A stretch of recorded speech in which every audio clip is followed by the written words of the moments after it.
बिस्मिल्लाहिर्रहमानिर्रहीम, अस्सलाम वालेकुम और आपको बाखबर सवेरा में खुश आमदेद कहते हैं। मैं सदफ अब्दुल जब्बार, मेरे साथ है साइम खान और हम उमूमन हमारा शो कराची से होता है, लेकिन हम लाहौर से आज आपसे मुखातिब हैं। और इस वक्त जब हम आपसे बात कर रहे हैं तो ये उमूमन तो हमारा कोशिश ये होती है कि शो का आगाज़ करें पॉजिटिविटी के साथ, अच्छी ख़बरों के साथ, लेकिन अनफॉर्चुनेटली कल जो इस्लामाबाद में मस्जिद में खुदकुश धमाका हुआ है उसकी वजह से पूरे मुल्क की फ़ज़ा सोगवार है। और ज़ाहिर है ये अंधोनाक वाक़या जिसमें इन कीमती जानें गई, नमाजी थे जो नमाज़ पढ़ रहे थे वो शहीद हुए। और ये जो फितनतुल ख़वारिज हैं इनकी जानिब से हम देखते हैं इस तरह की मज़मूम कार्रवाइयाँ की जा रही हैं, लेकिन पूरी कौम मुत्तहिद है और पूरी कौम चाहती है कि इनके ख़िलाफ़ बाकायदा से जो एक्शन हो रहा है वो आगे बढ़े। से कुछ डिटेल हम आपको बता देते हैं। हुआ क्या, कल जुमे का दिन था, नमाज जुमा अदा की जा रही थी और इस्लामाबाद का इलाका है तरलाई, खुदकुश धमाका यहाँ पर था। अब जो पुलिस डिटेल सामने आ रही है वो ये बताती हैं कि पहले इस खुदकुश हमलावर को रोका गया, एक और हमलावर था जिसने अंधाधुंध फायरिंग की और फिर इस हमलावर ने अपने आप को धमाके से उड़ा दिया। तो इस्लामाबाद के इलाके तरलई की मस्जिद में खुदकुश धमाका हुआ और पुलिस ने ये डिटेल्स बताई कि हमलावर को मस्जिद खदीजतुल कुबरा के गेट पर रोका गया। जिस सदफ ने भी आपको बताया तो उसने अंधाधुंध फायरिंग की। फायरिंग के बाद बमबार ने खुद को उड़ा लिया। खुदकुश बमबार का ताल्लुक फितना अल खवारिज से था। वो फितना अल खवारिज जो कि मसाजिद को, जो कि इबादत गाहों को निशाना बनाते हैं, जो कि मासूम निहत्ते शहरियों पे खुदकुश हमले करते हैं, वो फितना अल खवारिज जिनका ना दीन से कोई ताल्लुक है ना मज़हब से कोई ताल्लुक है और इनके साथ ना कोई मुज़ाकरात की जा सकती। ये जहाँ मिले इनको मारने का कहा गया है, इनके साथ कोई बात नहीं की जा सकती। ज़रा आपको ये भी डिटेल बता दें कि जाँ बहक होने वालों में, शहीद होने वालों में IG इस्लामाबाद के अजीज़ भी शामिल हैं।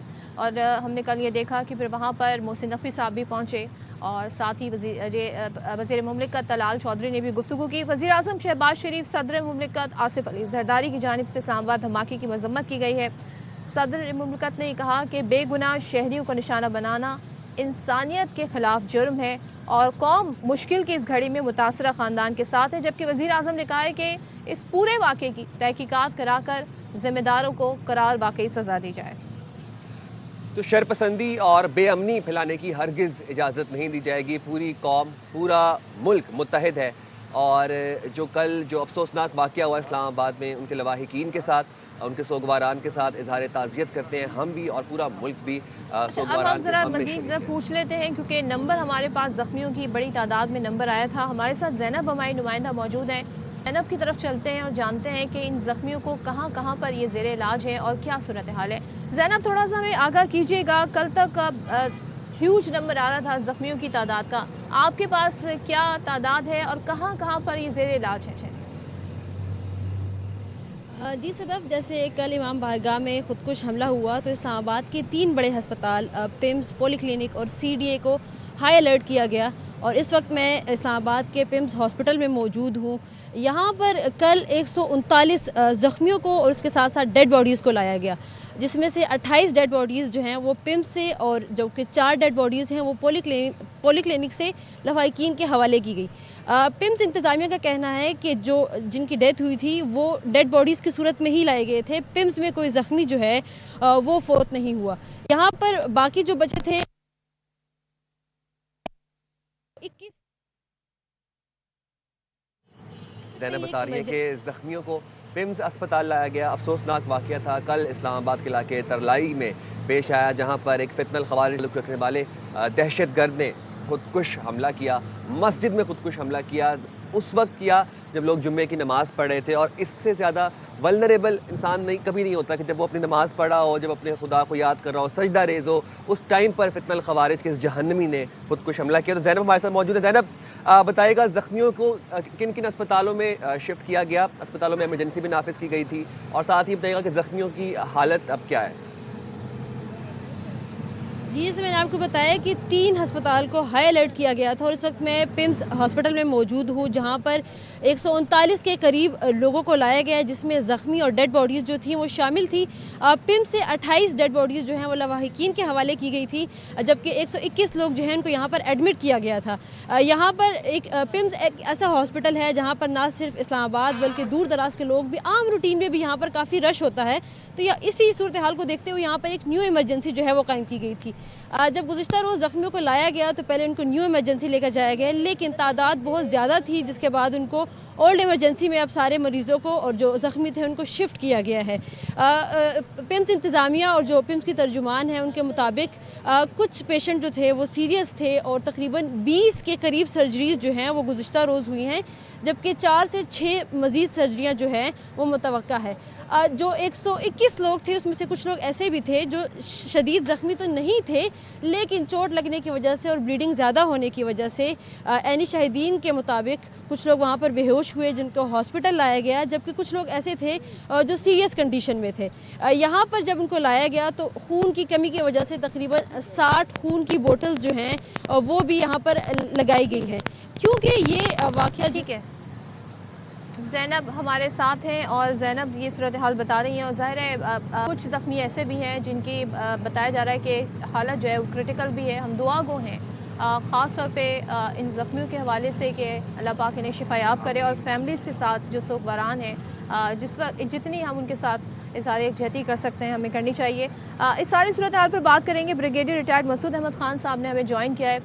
मसूद साहब बहुत शुक्रिया। मुझे ये बताइएगा हम पाकिस्तानियों ने एक बड़ा लंबा अरसा दहशत गर्दी के ख़िलाफ़ जंग लड़ी है, कितनी जानें कुर्बान की हैं हमारी आवाम ने, हमारी पाक अफ़वाद ने, हमारी पुलिस ने, पूरा मुल्क ने सफ़र किया, हमारी इकॉनमी ने सफ़र किया।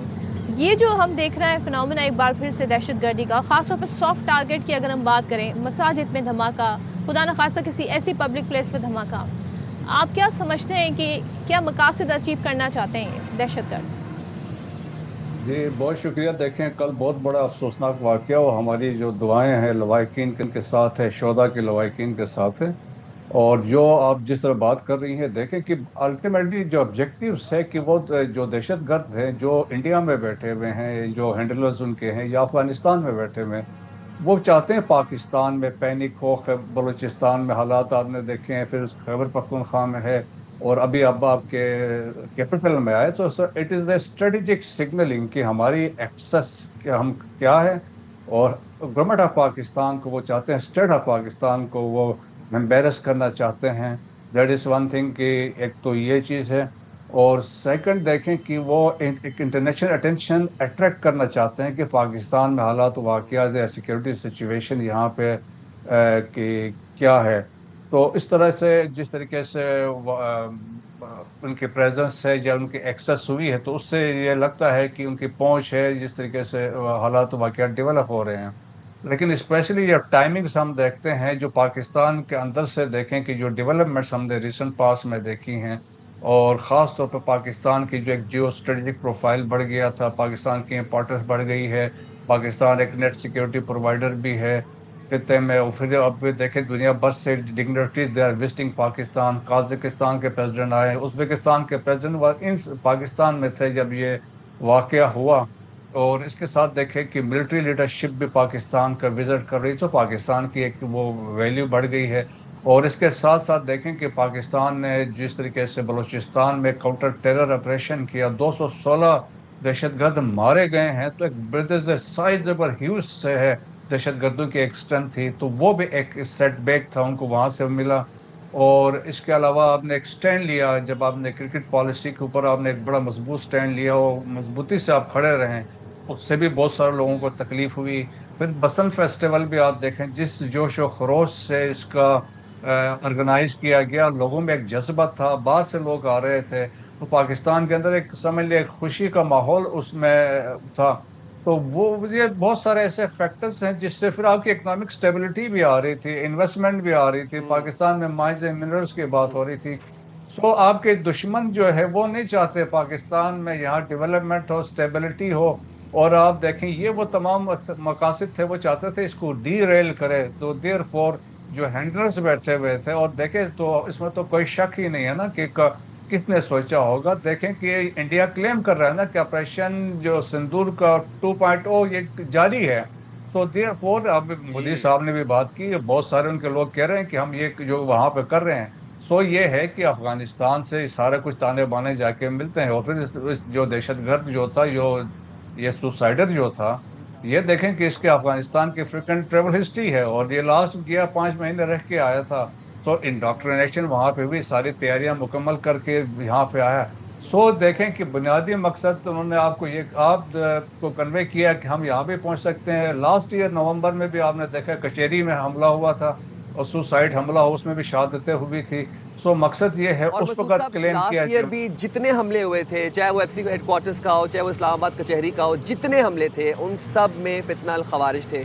वो उन सब का ताल्लुक अफगान सरजमीन से कहीं ना कहीं कोई गठजोड़ था और एट द एंड वो भारत के साथ जाके मिल रहा था।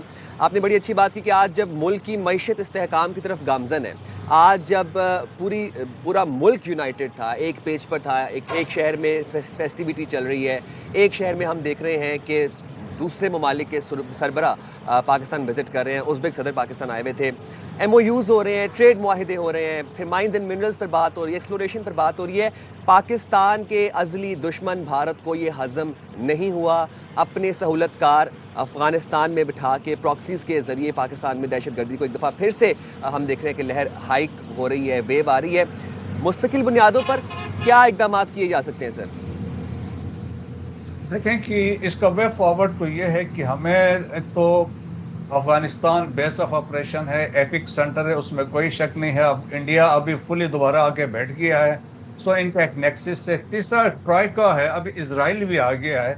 अब तीनों मिल के कर रहे, इसके सबूत भी है। उनके एक बड़े हिस्टोरियन है इसराइल के, हायम, उन्होंने किताबें भी लिखते हैं, फिल्म मेकर, उन्होंने कहा कि इसराइल जो BLA को सपोर्ट कर रहा है, अब वो खुद कह रहे हैं। सो देर हो देखें, एक बलूचिस्तान स्टडी सेंटर भी बन गया है, थिंक टैंक वाशिंगटन में, वो भी इजरायली बेस्ड है। सो उससे एक ट्राइका है जो चाहते हैं पाकिस्तान को डिस्टेबलाइज करें, तो वो है, कंफर्म है कि वो सोर्स वहाँ पे है।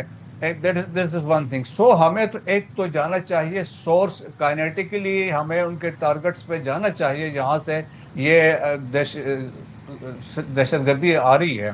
That is one thing. Second, हमें लीडरशिप के पीछे जाना चाहिए, जो सारे जो फैसिलिटेट करते हैं, जो हैंडलर्स के कहने पे ये अपने लोगों को बता के ये काम करवाते हैं। फिर फंडिंग का जो इनका है, देखिए मेजर पैसा जो आ रहा है, फितनुल ख्वारिज के एक रिपोर्ट के मुताबिक $60 मिलियन है एनुअल जो उनका सालाना बजट है। सो पैसा कहाँ से आ रहा है? कोई पैसा तो दे रहा है ना, डॉलर्स आ रहे हैं ना तकसीम हो रहे हैं। तो वो जो Noor Wali Mehsud is getting $43,000 per month, तो वो पैसे कहाँ से आ रहा है? अफगानिस्तान, इंडिया दे रहा है, यूरोप से आ रहा है, मिडिल ईस्ट से आ रहा है, पैसे तो बहुत सारे जगहों से आ रहा है।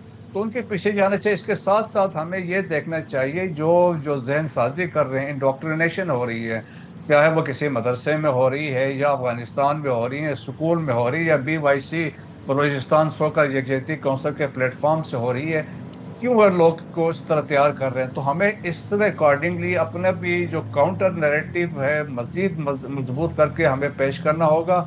और लेकिन एट द सेम टाइम हमें कोई मर्सी तो बिल्कुल नहीं करेंगे जिस तरीके से हमने बलूचिस्तान में किया है, लेकिन ये है कि एपिक सेंटर अफगानिस्तान है। तो मेरे ख्याल में इस हाई टाइम कि इंटरनेशनल कम्युनिटी की तरफ से, ख़ासतौर पर अमेरिका की तरफ से एक प्रेशर जाना चाहिए। अगर वहाँ से अभी भी जो कुछ मदद आ रही है तो वो बिल्कुल फ़ौरन बंद होनी चाहिए। जो उनको NGOs को पैसा आ रहा है वो बंद होना चाहिए। और फिर इसके बाद वहाँ से थ्रेट आना चाहिए। जो अमेरिकन वेपन्स वहाँ पे हैं, जो $7.2 बिलियन, अमेरिका का अब इसमें क्या इंटरेस्ट? अमेरिका का जब तक इंटरेस्ट था तो हमने देखा वो अफगानिस्तान में बैठे भी रहे, लेकिन जिस तरह से अब्रप्टली अफगानिस्तान से अमेरिकी फ़ौज ने इनखला किया, अपने हथियार छोड़कर गए, अपना साजो सामान छोड़कर गए, फिर जहाँ वो गवर्नमेंट आई, एक गवर्नमेंट आने का भी प्रोसेस होता है, लेकिन वो दोहा में मुज़ाकरात हुए, फिर यहाँ पर तालिबान की हुकूमत बन गई। हमने गवर्नमेंट टू गवर्नमेंट बहुत कोशिश की बात करने की कि समझाया जाए, और हमारा सिर्फ एक मुतालबा था, जब मुज़ाकरात भी अभी रिसेंटली हो रहे थे अफ़गानिस्तान की हुकूमत से, तो ये बात की जा रही थी कि आप अपनी सरजमीन इस्तेमाल ना होने दें। लेकिन यहाँ पर आप देखें, आप खुद बता रहे हैं कि इस दहशतगर्द ने, इस खुदकुश हमलावर ने कहाँ ट्रेनिंग हासिल की, कितने अरसे अफगानिस्तान में रहा, लेकिन अफगानिस्तान को रिस्पॉन्सिबिलिटी लेने को तैयार नहीं है। काइनेटिक अप्रोच है, लेकिन नॉन काइनेटिक अप्रोच क्या हो सकती है मसूद साहब? नॉन काइनेटिक हमने ऑलरेडी इन प्लेस किया है। हमने अपने जो बॉर्डर्स के बंद कर दिए थे, उसके बाद से हमने इम्प्रूवमेंट तो देखी ना। उससे आप देखें, आपके दहशतगर्द हमले कम हुए हैं, फर्टिलिटीज़ में कमी आई है, तो एक पॉजिटिव स्टेप था। सो अभी रीजनल अप्रोच भी आपने आपने अडॉप्ट की है। आपने SCO के प्लेटफॉर्म को यूज़ किया, मास्को फॉर्मेट भी यूज़ किया, रीजनल अप्रोच पे भी गए हैं। और फिर देखें कि आपने चाइनीज ने कोशिश की, ट्राइलेटरल लेवल पे बात की है, 4 ममालिक ने यूनाइटेड नेशन जनरल असेंबली के साइड लाइन्स पे भी बातचीत की है। लेकिन देखें कि अफगानिस्तान तो अब एक प्रॉक्सी बन गया इंडिया का।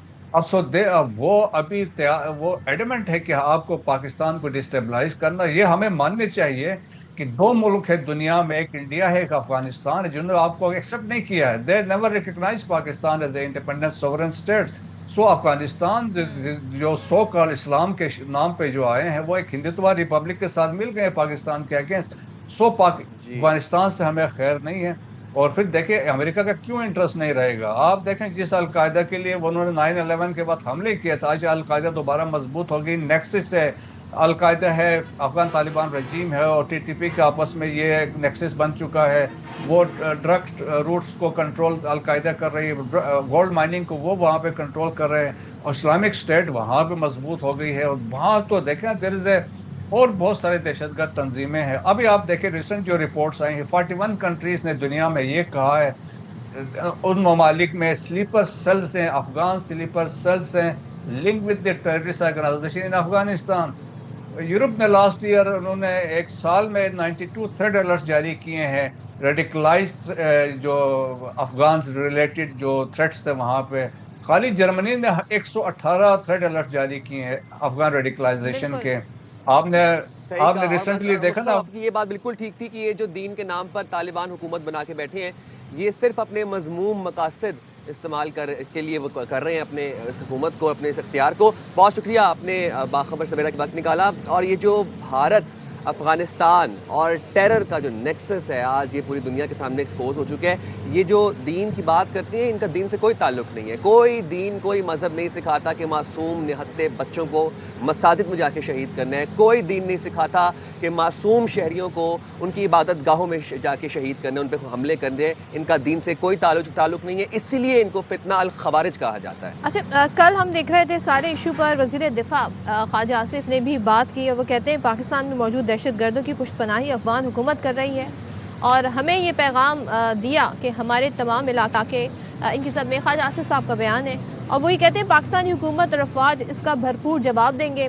फिर कहते हैं भारत इबरतनाक शिकस्त के बाद जो है अब प्रॉक्सी वॉर की तरफ आ गया है, क्योंकि भारत हमसे मैदान में आकर तो लड़ नहीं सकता, फ़ज़ाओं में आकर लड़ नहीं सकता, तो भारत अब इस तरह के हथकंडे इस्तेमाल कर रहा है। और भारत के तालिबान के गठजोड़ के ताने बाने हैं जो सब जानते हैं। ख्वाजा आसिफ साहब क्या कह रहे थे, आपको सुनवा। ये 1.5-2 साल कबल जो है गया था अफगानिस्तान, और फिर अफगानिस्तान से वापस आ गया, और ये आके डिफरेंट जगहों पे रहता रहा है। अब तक जो था ये नौशहरे में था, उसके रिश्तेदार वगैरह वो पेशावर में मौजूद हैं, वो भी ट्रैक हो चुके हुए हैं। ये हम बिल्कुल इसके करीब पहुंच चुके हुए हैं। एक्सट्रीम व्यूज हैं, सेल्फी व्यूज हैं, ये उनको में इसका बिलीव है, लेकिन उसको एक्सप्लॉइट किया गया है, उससे इसको ये कन्वर्ट किया गया है सुसाइड बॉम्ब। फिलहाल तो ये अकेला था, लेट्स सी इन्वेस्टिगेशन स्टार्ट हो गई हुई है। साथ ही साथ वज़ीर दाखिला मोहसिन नकवी ये कहते हैं कि मासूम नमाजियों पर हमले करने वाले खारजी सफाक दरिंदे हैं। दहशतगर्दी करने वालों को गैर मुल्की पुष्पनाही हासिल है। दुश्मन पाकिस्तान अमन और तरक्की को नुकसान पहुँचाना चाहते हैं। कौम उनके खिलाफ मुत्तहिद है।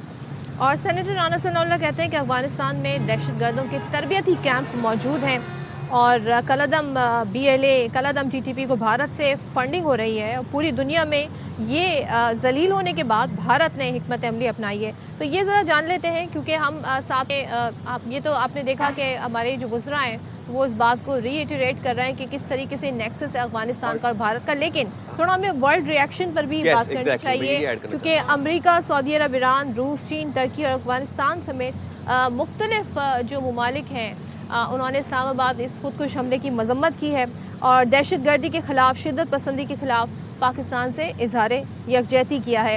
अमरीकी नाज़िम उमूर नेटली बैकर उन्होंने कहा है कि शहरियों और इबादत गाहों पर दहशतगर्दी नाकाबिले कबूल है, और अमरीका अमन के लिए पाकिस्तान की कोशिशों की हिमायत जारी रखे। और इसी तरह से चीनी सिफारत खाने के तर्जुमान ने कहा कि मुश्किल घड़ी में अपने पाकिस्तानी बहन भाइयों के साथ खड़े हैं।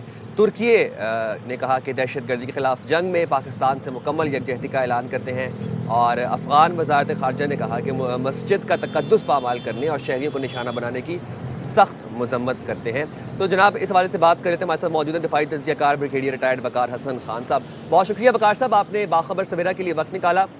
वज़ीर दिफा ख्वाजा आसिफ कहते हैं कि पाकिस्तान में मौजूद दहशतगर्दी की पुष्टपनाही अफगान हुकूमत कर रही है, और ये बात हम भी जानते हैं कि अफगान, भारत और टेररिज्म का एक नेक्सस है। आलमी जरीदे इस बारे में बात कर रहे हैं, ह्यूमैनिटेरियन जो तंजीमें हैं वो इस बारे में बात कर रही हैं, और हम डे वन से ही बात कर रहे हैं। इस मसले का मुस्तकिल हल आप क्या देख रहे हैं, क्योंकि अफगान सरजमीन से मुसलसल पाकिस्तान में दहशतगर्दी के वाक़यात हो रहे हैं और भारत अपने ओछे हथकंडों यानी कि अपनी प्रॉक्सी वॉर के ऊपर उतरा हुआ है। Thank you Simon Sadaf. I think उस दिन भी डिस्कस हो रहा था कि अभी जो दहशतगर्दी के खिलाफ लड़ाई है डिसाइसिव फेज में आ गई है, और दिल्ली में और काबुल में काफ़ी फ्रस्ट्रेशन है। दैट्स व्हाई आपने देखा कि डेस्परेशन में अटैक्स हो रहे हैं, चाहे वो बलूचिस्तान में हालिया हमले हों जिसमें सिविलियंस को टारगेट किया गया, या ये जो आई थिंक हीनियस एक्ट था, ये एक मजहबी इबादतगाह है, मां बारगाह है, मस्जिद में धमाका किया गया। और उसके बाद आप देखें कि मुनाफिकत की इंतहा है कि कंडमनेशन जो है काबुल से भी आ रही है। तो I think that is where they are. उनको अभी पता है जी कि अभी आई थिंक उनके गिर्द गहरा तंग किया जाएगा। बाकी रहा जो अगर ये रूट कॉज है जो हम आई थिंक सारे एग्री करते हैं, दिल्ली एंड काबुल, और Kabul regime I not blame the Afghan people, basically it's the regime of Taliban.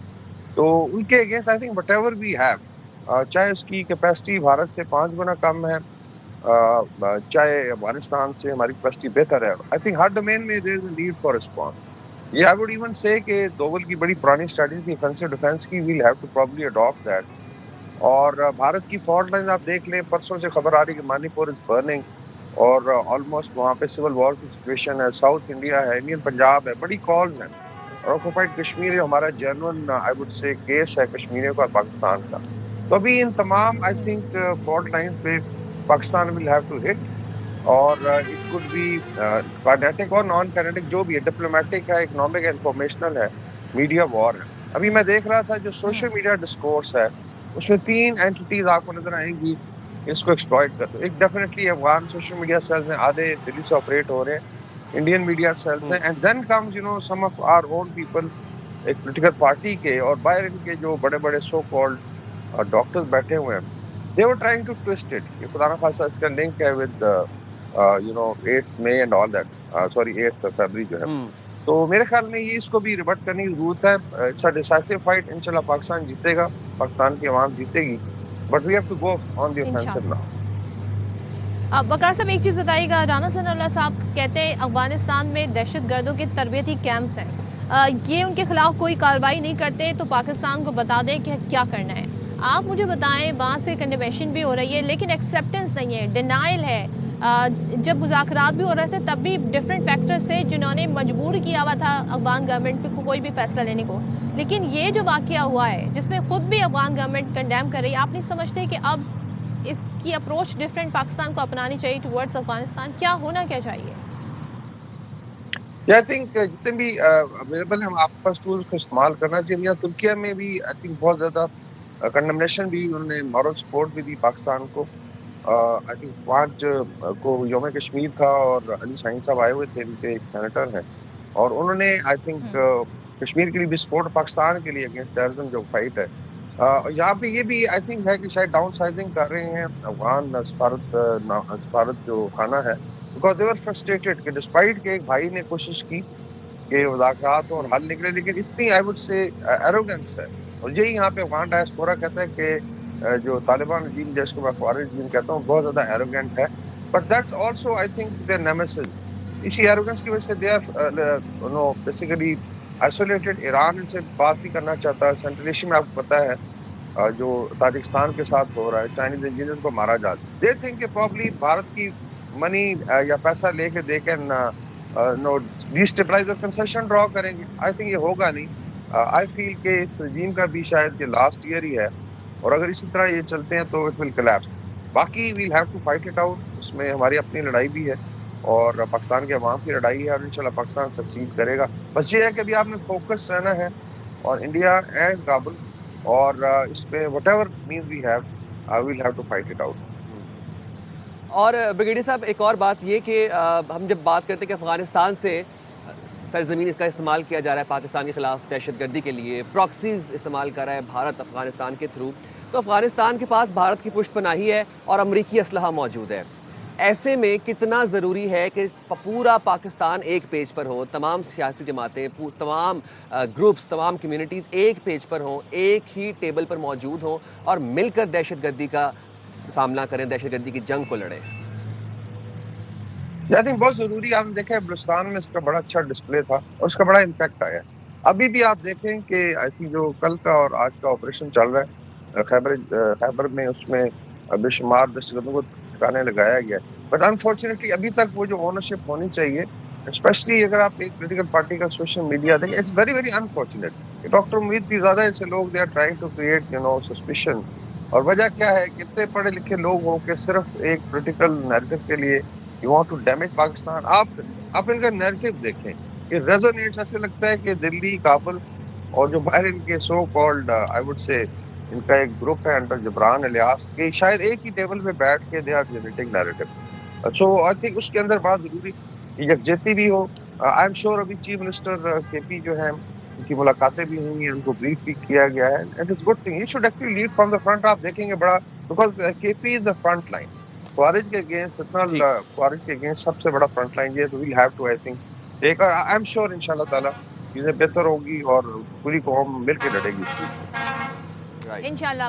Thank you so much. Waqar साहब हमारे साथ थे, और ज़ाहिर है पाकिस्तान जो है, हमने दहशतगर्दी के ख़िलाफ़ जंग भी लड़ी, कुर्बानियाँ भी दी, और आज तक आप ये देखें हमारे मासूम शहरी भी, हमारे पाक फ़ौज के जवान भी, हमारी पुलिस भी, हर कोई चौकन्ना भी है। और इस वक्त हम देख रहे हैं दहशतगर्दों के मज़मूम मकासद, उनका सिलसिला जारी, लेकिन इंशाअल्लाह इनको शिकस्त मिलेगी, इनको इबरतनाक शिकस्त मिलेगी। और अफगानिस्तान और भारत का गठजोड़ अब किसी से ढका छुपा नहीं है। ये जो इंटरनेशनल आवाज़ें आ रही हैं ना, ये इस बात की कमाजी करती हैं कि वहाँ भी ये रियलाइजेशन है कि किस तरीके से अफगानिस्तान की सरजमीन दहशतगर्दों के लिए एक बड़ी पनागाह बनी हुई। और हम दुआगो हैं कि अल्लाह शहीदों के दर्जात बुलंद फरमाए और सोगवारान को सब्र जमील अता फरमाए।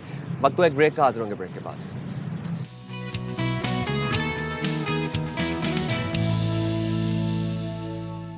Welcome back once again. और कराची के हवाले से बात करेंगे। रात गए तशवीशनाक, वहाँ से जब खबर आई कि कराची में लांडी का जो इलाका है, वहाँ का जो एक्सपोर्ट प्रोसेसिंग जोन है, वहाँ आग लग गई है।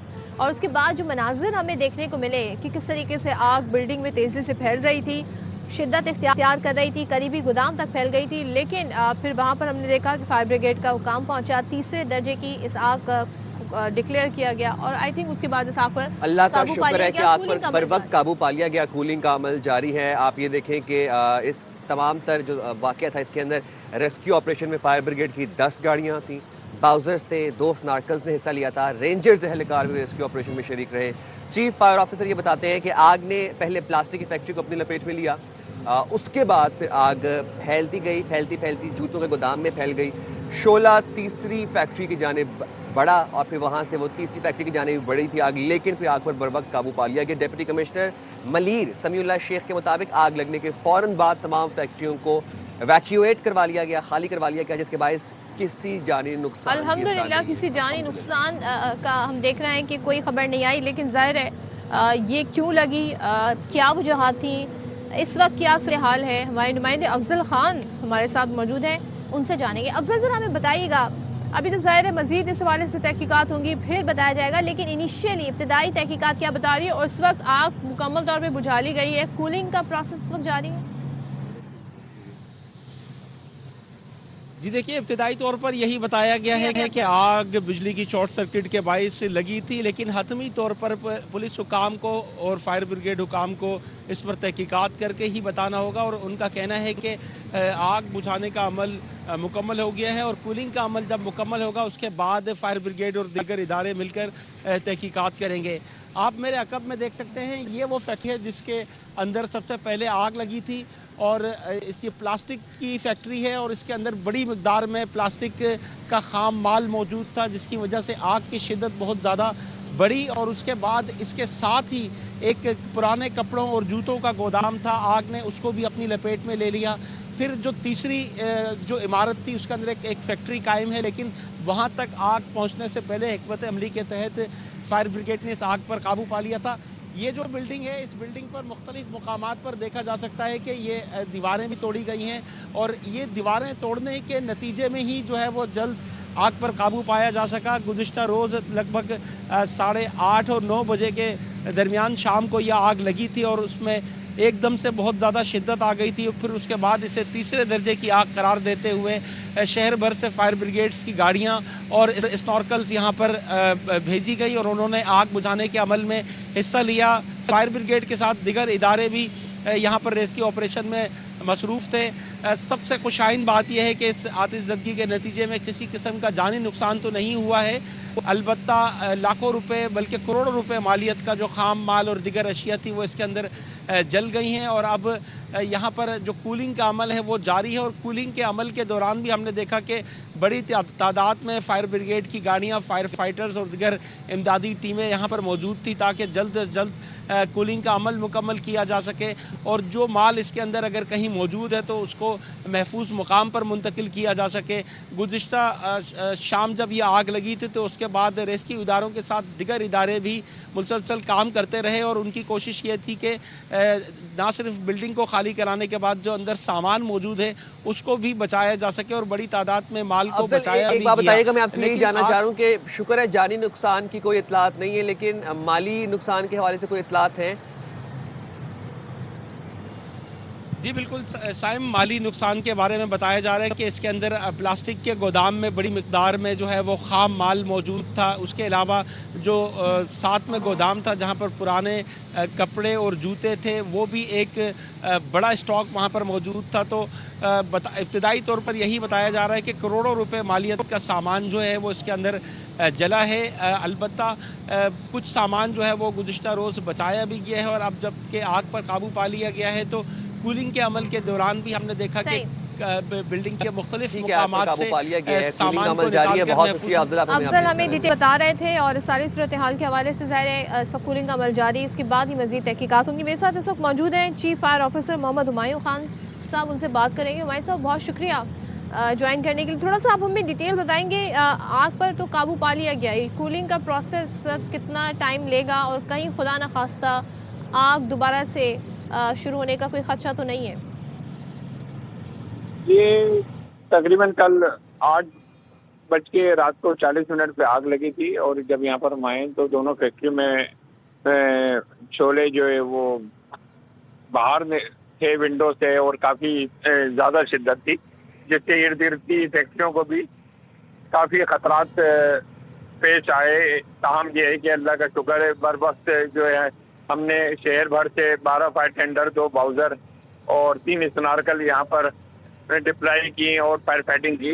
अल्हम्दुलिल्लाह अल्लाह का शुक्र है। जो पहली हमारी जो फैक्ट्री थी जिसके अंदर फाइबर था और पॉलिस्टर था उसको मुकम्मल बुझा दिया है। कूलिंग का भी मराइल मुकम्मल हो गया है। हुमायूं साहब ज़रा बताइएगा कि जाहिर सी बात हम जानते हैं कि इब्तिदाई तहकीकात, इब्तिदाई मालूमात होंगी आपके पास भी, लेकिन आग लगने की वजह क्या थी? शॉर्ट सर्किट थी या कोई केमिकल शामिल होने का शुबा भी है? मैं ये बता रहा हूँ ताहम ये कि जो दूसरी फैक्ट्री है जिसमें शूज़ हैं इसमें अभी कूलिंग का प्रोसेस चल रहा है, जो तकरीबन ये है कि तकरीबन मेरे अंदाजे से 24 घंटे ही चलेगा, क्योंकि इसके अंदर रुई की गांठें भी हैं और ये काफ़ी तादाद में जो है ना शूज़ जो हैं इसमें स्टॉक हुए हैं। तो ये तकरीबन 24 आवर्स से ये लेगा भी। अच्छा, और हुमायूं साहब एक चीज़ मुझे बताइएगा, क्योंकि हम जानते हैं लांडी एक्सपोर्ट प्रोसेसिंग जोन में फायर फाइटिंग के वसाइल मौजूद हैं, क्या उनको भी इस्तेमाल किया गया? टोटल कितनी फायर ब्रिगेड ने हिस्सा लिया और कितना इस पूरे प्रोसेस में टाइम लगा? मैंने बताया आपको कि 12 फायर टेंडर थे, 2 बाउजर, 3 स्नार्कल थे और यहाँ पर भरपूर जो पानी का हमें जो प्रोवाइड किया गया है वो वाटर बोट के टैंकर्स हैं जिन्होंने हमें भरपूर बैकअप दिए और यही वजह है कि जिसकी वजह से बर वक्त आग को कंट्रोल करने में हमें कामयाबी मिली है। मैं थोड़ा सा ये जानना चाह रही हूँ हुमायूं साहब, जो लांडी प्रोसेसिंग जोन का अपना फायर फाइटिंग सिस्टम है वो मददगार साबित हुआ है सूरत हाल में? ये अब तमाम जब ये फायर फाइटिंग कंप्लीट होगी हमने यहाँ पर जो जितना भी पानी हमें मिला है वो सब वाटर बोर्ड के टैंकर से मिला है ना, तो बाद ये ऑडिट होगा, पता चलेगा कि इनके हाइड्रेंट हैं या फायर फाइटिंग सिस्टम है नहीं है, वो तमाम चीजें बात की हैं। ये ऑडिट होने के बाद अब क्या पता चलेगा। ठीक है, बहुत शुक्रिया। Chief fire officer Mohammad Humayun मौजूद थे और हमें लांढी एक्सपोर्ट प्रोसेसिंग जोन में जो आग लगी थी इसमें काबू पा लिया गया, कूलिंग का अमल जाए तो इस हवाले से अपडेट कर रहे थे। तो वक्त हमारे पास ब्रेक का हुआ है, सदफ हम जाएंगे छोटी सी ब्रेक पे, ब्रेक के बाद हाजिर होंगे ब्रेक के बाद।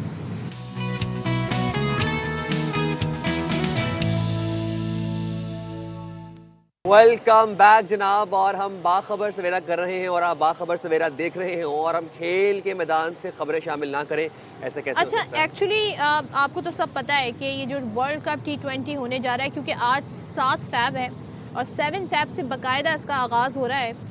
इससे पहले पाकिस्तान ने अपना वार्म अप मैच कोलंबो में खेला। ये आपको एक बात हम याद दिला दें कि पाकिस्तान अपने मैचेस श्रीलंका में खेलेगा, उसकी पूरी एक हिस्ट्री है, आपको पता होगा।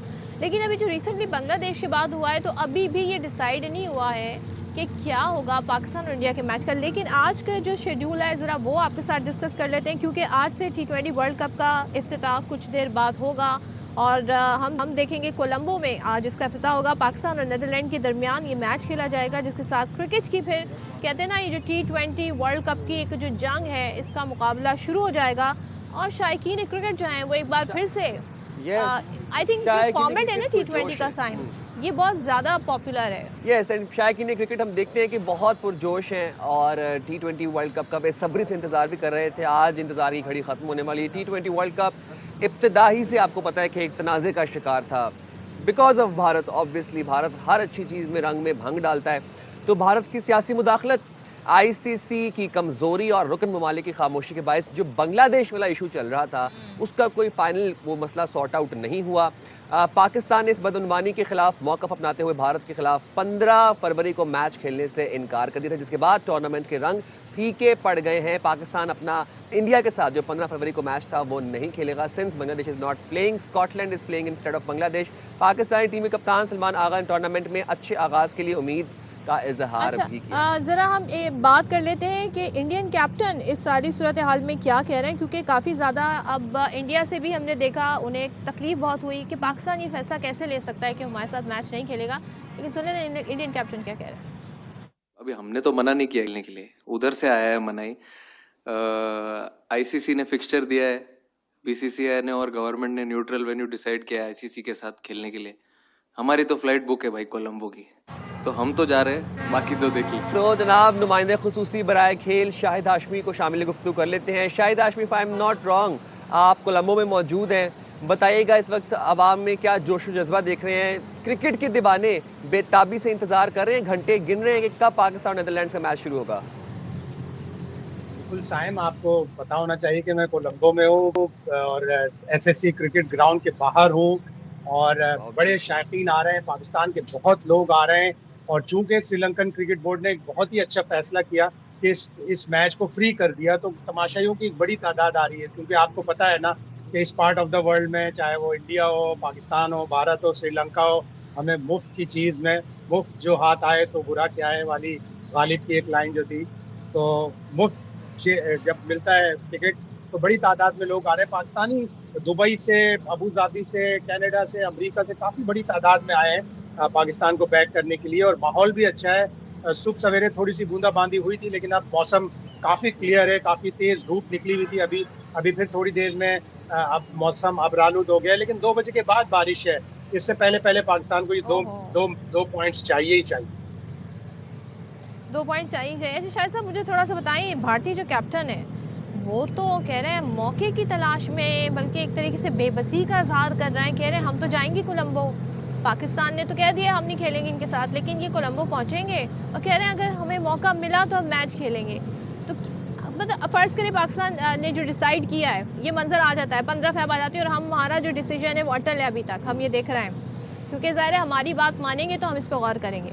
ये पहुंच जाएंगे ग्राउंड में, होगा क्या? शायद साहब ऐसी सिचुएशन में होता क्या है?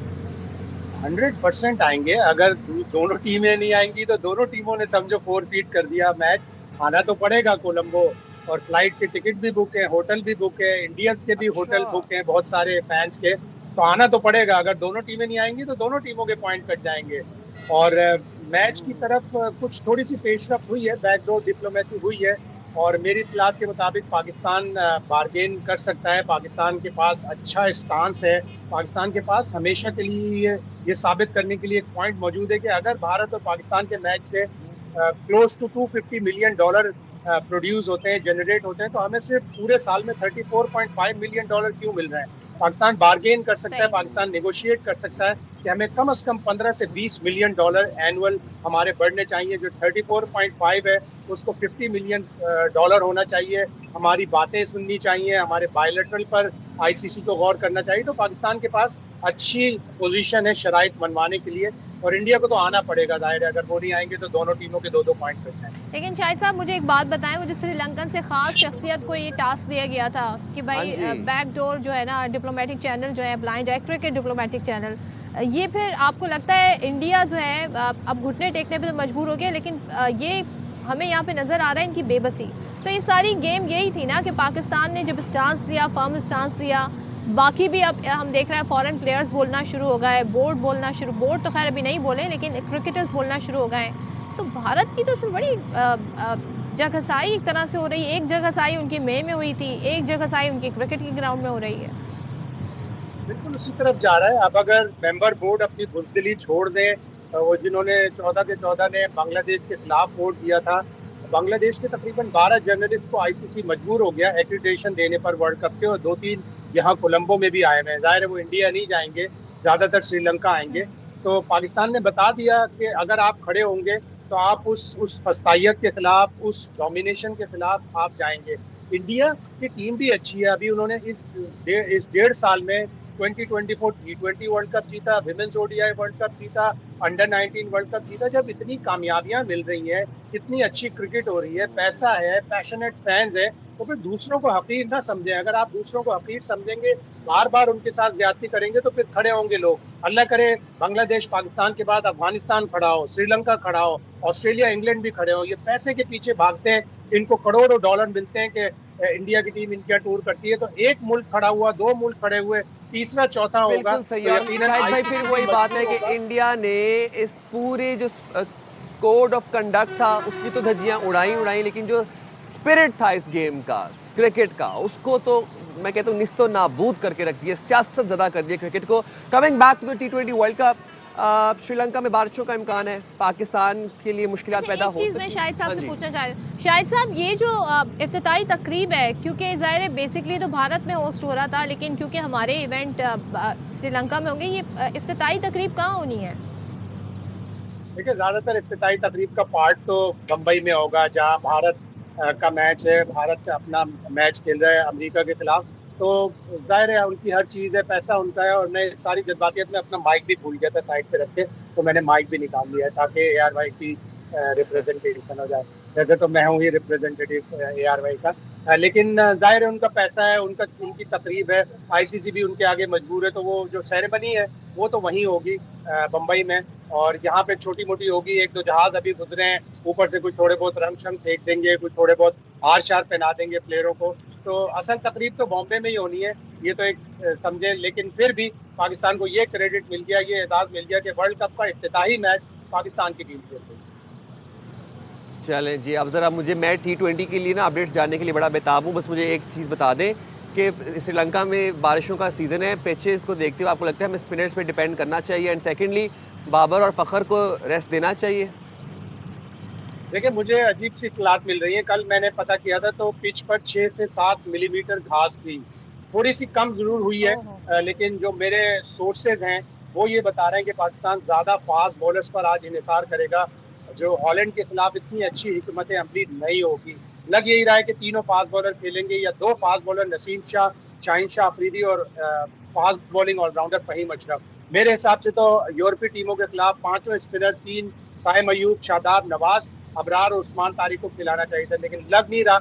और आज ऐसा भी लग रहा है, कुछ महसूस हो रहा है जैसे आप कह रहे हैं फखर और उस्मान खान नहीं होंगे, नाफे होंगे टीम में, और पाकिस्तान 2 फास्ट बॉलर और 1 फास्ट बॉलिंग ऑलराउंडर के साथ जा रहा है। थोड़ी सी हिकमत अमली मुझे डिफेंसिव लग रही है। आप पिच को इक्वेशन से निकाल दें, आप ये सोचें कि आपका स्ट्रॉन्ग पॉइंट स्पिनर है, तो आपको 5वें स्पिनर खिलाने चाहिए। सही है। ठीक है, थैंक यू सो बहुत मच। शुक्रिया। शाहिद हाशमी हमारे साथ कोलंबो से और बात कर रहे थे। और आज पाकिस्तान नीदरलैंड का मैच है, लेकिन मसला थोड़ा सा ये है, एक तो हम इंडिया से मैच नहीं खेल रहे हैं, दूसरा ये कि अगर आज खुदा न खास्ता बारिश हो जाती है तो फिर वो पॉइंट्स का मसला बड़ा बन यस सकता है। एग्जैक्टली। चलें जी, यहाँ पर हम फिर ब्रेक ले रहे हैं और ब्रेक के बाद वापस आते हैं।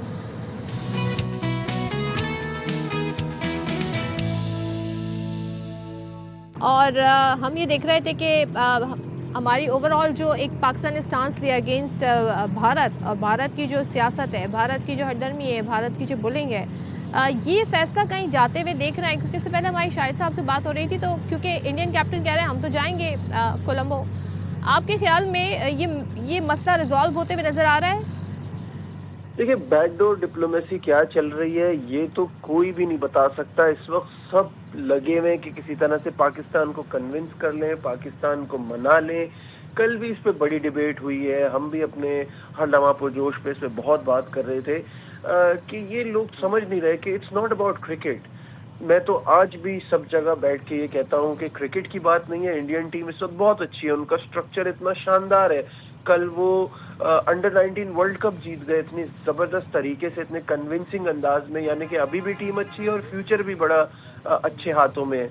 ये बात क्रिकेट की नहीं है, ये बात इनजस्टिस की है। हमेशा पाकिस्तान के साथ होता रहा था, हम तन्हा खड़े थे। अब जब बांग्लादेश के साथ हुआ है तो पाकिस्तान ने अपने लिए, बांग्लादेश के लिए आवाज उठाई है, और वो आवाज उठाई है कि ये ऐसा रवैया कैसे है आईसीसी का कि जो चीज इंडिया डिमांड करता है वो उसको फौरन मिल जाती है, बीसीसीआई डिमांड करता है उसको फौरन मिल जाती है। वही सेम चीज जब बांग्लादेश कह रहा है तो उनको इवेंट से बाहर ही कर दिया। तो इस पे आवाज उठाना और जरा सा आईसीसी को हिलाना, ये असल मकसद था। और अब तो वजीर आजम ने खुद कहा है कि हम खेल के मैदान में सियासत नहीं चाहते। तो there is a lot of convincing to do, और जब ये बातें होंगी तो हमारी बहुत सारी बातें मानी जाएंगी, तभी ये पॉसिबल है। ये बात आपकी ठीक है कि हमारी तरफ से बातें मानी जाएंगी, बट वो बातें किस ग्राउंड पर मानी जाएंगी? ऑब्वियसली वी नो नजीब भाई के ब्रॉडकास्टर्स का बहुत सारा पैसा इन्वॉल्व है, इन्वेस्टमेंट्स हुई हैं दोनों साइड से। तो पाकिस्तान के पास बार्गेन करने के लिए क्या ग्राउंड मौजूद है? देखिए, बहुत सारी चीजें हैं कि आपने जो बांग्लादेश के साथ किया आप इसको एक्नॉलेज करें, उनकी कॉम्पनसेशन दें, आगे रवैये बेहतर हो। ये जो आई अंडरस्टैंड के हैंडशेक कोई रूल नहीं है, but it is common courtesy, basics manners की बात होती है। इन चीजों को सॉल्व किया जाए, चीजें आगे बराबरी की बुनियाद पे हो। अगर जिस तरह से इंडिया चीजें डिमांड करता है, obviously they make a lot of money, और जाहिर है जो पैसा लाता है उसकी ज्यादा वैल्यू होती है। जैसे लोग कहते हैं ना कि 14-2 की वोटिंग से हार तो गए ना, जाहिर है कौन बात करेगा इंडिया के खिलाफ। उनके साथ क्रिकेट खेलने से ही आपके पैसे बनते हैं ज्यादा, तो वो ठीक है, उनका स्टेक नहीं है, लेकिन जिसके साथ हो रहा है वो तो आवाज उठाएगा ना। तो इन सारी चीजों पे बात करना पड़ेगा, और ऑब्वियसली हमारा जो एनुअल शेयर मिलता है आईसी की तरफ से वो भी बढ़ाया जाए।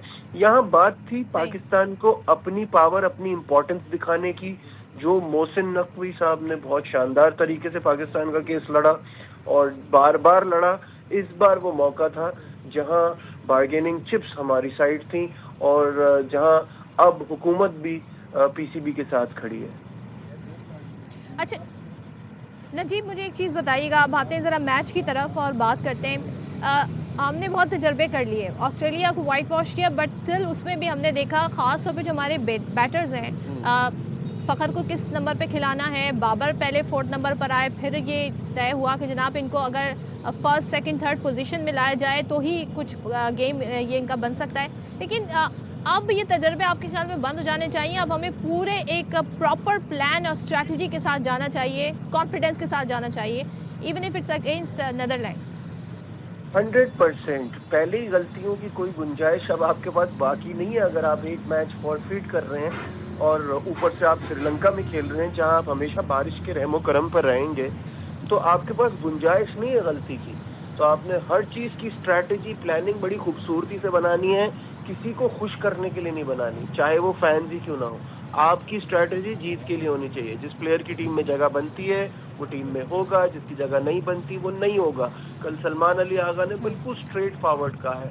देखिए, ये चीज होती है जब कप्तान एक ऐसा कप्तान जिसके बारे में ये मशहूर था कि वो T20 का प्लेयर ही नहीं कंसिडर किया जाता, उसने अपने आप को अडेप्ट किया, उसने सारी चीज़ों को बदला और उसके बाद वो जिस इंटेंट के साथ खेल रहा है उससे उसको पॉजिटिविटी मिली, उसको कॉन्फिडेंस आ रहा है और मैनेजमेंट को उसके ऊपर कॉन्फिडेंस आ रहा है। तो उन्होंने आके कल बड़े बोल्ड स्टेटमेंट दिए और उन्होंने कहा कि जो हमारे कॉम्बिनेशन में होगा वो होगा, अदरवाइज नहीं होगा। फॉर एग्जाम्पल, अगर आज छोटा गेम होता है तो आप टीम में जाहिर है फिर नाफे को खिलाएंगे, कुछ प्लेयर्स को हो सकता है आपको ड्रॉप करना पड़े। तो ये बहुत सारी चीज़ें हैं जो आप देख के खेलेंगे। अगर टीम आ गई है सामने तो थोड़ा सा उसके बारे में बता दीजिए, क्योंकि अभी तक मुझे टीम नहीं दिखी है। ठीक है, बहुत शुक्रिया। नजीबुल हसनैन हमारे साथ मौजूद थे, स्पोर्ट्स जर्नलिस्ट हैं, बता रहे थे हम सूरत हाल हमें अपडेट भी कर रहे थे। और आज का मैच देखना है कि जनाब किस करवट बैठेगा ये ऊंट। मौसम जो है वो भी कुछ खुशगवार, ज़्यादा ही खुशगवार नज़र आ रहा है हमें कोलंबो के अंदर, बट देखेंगे कि अब ये बारिश की वजह से मुतासर खुदा ना खास्ता कहीं ना हो जाए मैच। बट टॉस जीत के पाकिस्तान ने फील्डिंग का फैसला कर लिया है। तो जनाब मूविंग फॉरवर्ड, हम लाहौर में इस वक्त मौजूद है, जैसे कि आप हमारे अकब में भी देख सकते हैं कि मीनार पाकिस्तान है, one of the historical monuments of Pakistan, और भी बहुत से हिस्टोरिकल प्लेसेस हैं लाहौर के अंदर। तो हम आपको सैर करवा रहे हैं लाहौर की। हम सेंट्रल एशिया का जो तारीखी शहर है पेशावर, वहाँ जो कहते हैं ना अपने दामन में सदियों के किस्से समेटे हुए हैं, तो आज उस शहर की कदीम गलियाँ एक बार फिर तारीखी शहर कहते हैं ना सुनहरी रंगों में से मुज़य्यन की जा रही हैं। तो क्योंकि हेरिटेज कहलाता है, बाहर से जो टूरिस्ट आते हैं वो ख़ास तौर पे उस शहर का माजी ज़रूर जानना चाहते हैं कि यहाँ पे कौन कौन से अदवार रहे, और वो हमें पता चलता है उसके हेरिटेज से। जैसे कि हमने मिसाल दी मीनार पाकिस्तान की, बड़ा इसकी एक तारीखी वैल्यू है, पाकिस्तान की क्रिएशन में इसका बड़ा एक इम्पोर्टेंस सिग्निफिकेंस है। तो हम ज़रा आपको दिखाते हैं शहर पेशावर, वहाँ की क्या तारीखी विरसा।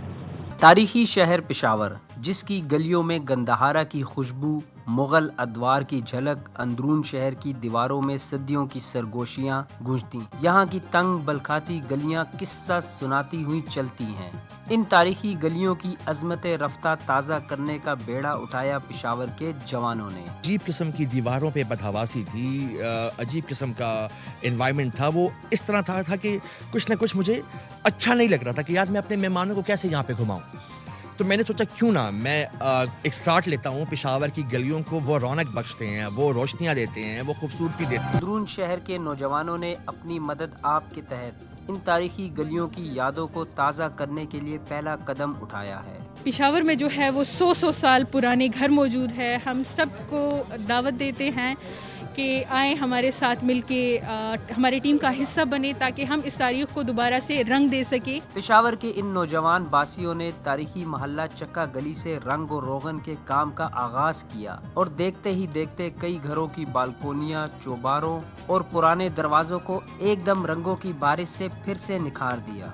इन बलखाती गलियों के मकीनों ने अपने घरों की दरो दीवारों की इस मुहिम को खूब सराहते हुए कहा, ये माजी को इज्जत देने का बेहतरीन हुनर है, जिसे वो खुशामदेद कहते हैं। यहाँ के जवानों ने जो उनसे यहाँ रंग रोगन करा, गली को साफ किया है, अच्छा खिड़कियों को भी रंग कर रहे हैं। ये कोई सरकारी मुहिम नहीं, ना ही किसी तशहीर का हिस्सा है। ये पेशावर के बेटों की मोहब्बत है, जो अपने शहर को उसका खोया हुआ रंग और वकार लौटाने निकले हैं। ये सिर्फ दीवारों को रंगों से मुज़य्यन करना नहीं, बल्कि उम्मीद को भी ताज़ा करना है। ये माजी और मुस्तकबिल के दरमियान एक खूबसूरत पुल बनाना है। ये है नया पेशावर, जहाँ रवायात भी जिंदा है और नौजवान भी। कैमरामैन वाहिदुल्लाह के साथ अदनान तारिक, ARY न्यूज़ पेशावर। तो जी हर शहर की एक कल्चरल वैल्यू है, एक सिग्निफिकेंस है, जाहिर सी बात है, बट उस तारीखी विरसे को, उस हेरिटेज को प्रिजर्व करना आवाम की सबसे बड़ी रिस्पॉन्सिबिलिटी है। तो अपने अपने शहरों में जो तारीखी विरसा है उसको प्रिजर्व करें, गवर्नमेंट की भी रिस्पॉन्सिबिलिटी, सूबाई हुकूमत। You are right, agreed, I would agree with you on this. हम बैठे तो लाहौर में हैं, इससे पहले हमने आपको बताया कि पेशावर का जो तारीखी विरसा है, उस शहर की तारीखी अहमियत कितनी है। अब जरा हम आपको क्वेटा लिए चलते हैं, क्योंकि यहाँ तो काफ़ी धूप है, बिल्कुल, लेकिन क्वेटा में बहुत सर्दी है जनाब। या खबस्ता हवाएं तो हैं ही हैं, बर्फबारी की खबरें तो जो हम कराची में थे तभी से आपको सुनाते हुए हैं, लेकिन क्वेटा में सर्दी ज़ोरों शोर से जारी है, उरूज पर है। लेकिन जनाब गर्मा गर्म नाश्ते जो हैं वो क्वेटा में चल रहे हैं। तो इस हवाले से हमने एक रिपोर्ट भी तैयार की है, हमारी नुमाइंदा अतिया अकरम ने, वो आपको दिखाते हैं। गर्मा गर्म पाए, साथ में बोंग का गोश्त और ऊपर से नरम नरम नली के मगज़ का तड़का। जी हाँ, ये है कोयटा के कमर उस्ताद के पाए, जो आज भी मुनफरिद तर्ज जायका की मिसाल हैं। खसूसियत ये है कि पाए में जो है हम लोग बोंग का गोश्त भी डालते हैं और नली का मगज़ भी डालते हैं। एक ही देग में हमारे पास जो है मिर्ची वाला शोरा भी मौजूद है और बग़ैर मिर्ची वाला भी मौजूद है। इस पाए को कमर उस्ताद खुद साफ करते हैं और असर के बाद से दम वाली आंच पे पकते पकते ये पाए सुबह नाश्ते के लिए हो जाते हैं तैयार। मैं तकरीबन 18-20 साल से ये पाए खा रहा हूँ और इनकी सबसे बड़ी बात ये है कि ये रात को इसको दम पे पकाते हैं, इसका अपना आयल निकलता है, उसी देसी आयल में ये बनते हैं। इनका टेस्ट बहुत मुनफरिद और बहुत जायकेदार है, जिसकी वजह से हम शहर से आते हैं इनके पाए खाने के लिए। बहुत मज़ेदार हैं और सर्दी के मौसम में पाए बहुत अच्छे लगते हैं इनके। ये पाए सारी रात अपनी हड्डियों के रोगन में पकते हैं, जिनका जायका बेहद मुनफरिद और मखनी हो जाता है। कोयटा का सर्द मौसम, गर्म गर्म पाए और कुंजी में ताज़ा लस्सी लोगों की बहुत बड़ी तादाद को अपना मद्दाह बनाए हुए है। कैमरामैन हबीबुल्लाह कलंदरानी के साथ अतिया अकरम, ARY न्यूज़, कोयटा। तो जी कोयटा में वेदर की वैसे हम इससे पहले बात कर रहे थे, तो वेदर जो है अब चेंज हो रहा है। फैब का महीना है और थोड़े ही दिनों में साइम रमज़ान का भी आगाज़ हो जाएगा और हम ये देख रहे हैं कि इस बार जो है रमज़ान हम लोग फैब में एक्सपीरियंस करेगा। मेरा तो आई थिंक ये फर्स्ट टाइम है रमज़ान, आपका भी अभी फर्स्ट टाइम है सर्दियों में Ramzan. I have never experience सर्दियों में रमज़ान, लेकिन ये है कि अब अगले कुछ सालों तक सर्दियों में ही आएंगे रमज़ान। जहाँ पर हम ये बात करें कि तारीख़ी विरसे की और मौसम की, वहाँ पर हम आपको ये भी बताएं कि इस वक्त लाहौर में हमें गर्मी महसूस हो रही है। लाहौर में रात के टाइम तो सर्दी होती है, लेकिन इस टाइम जो है वो अच्छी खासी गर्मी होती है और गर्मी मतलब प्रॉपर वाली गर्मी है। एक तो ये बात है। दूसरी बात ये कि इस गर्मी के अंदर फिर मैंने ख्याल के नाश्ता भी कोई ख़ास करने का मूड होता है, क्योंकि कोयटा में तो मैंने आपको बताया कि वहाँ पर सर्दी है। यहाँ पर वक्त हुआ एक ब्रेक का, जनाब हाजिर होंगे ब्रेक के बाद। स्टे देयर विद अस।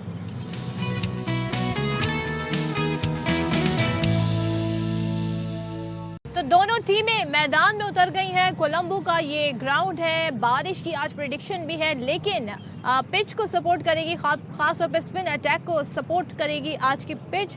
और हम ये देख रहे हैं कि पाकिस्तान नीदरलैंड के खिलाफ आज मैदान में उतरा है। हमने फैसला ये किया है कि फील्डिंग करेंगे, तो अब से बाकायदा T20 वर्ल्ड कप का आज से आगाज़ हो रहा है और ये 2 वेन्यूज़ पर होंगे बिकॉज ऑफ पाकिस्तान ने एक फर्म स्टांस लिया। पाकिस्तान ने कहा कि इंडिया पाकिस्तान में आकर मैच नहीं खेलता, स्पेशली चैंपियंस ट्रॉफी में जिन्होंने किया था।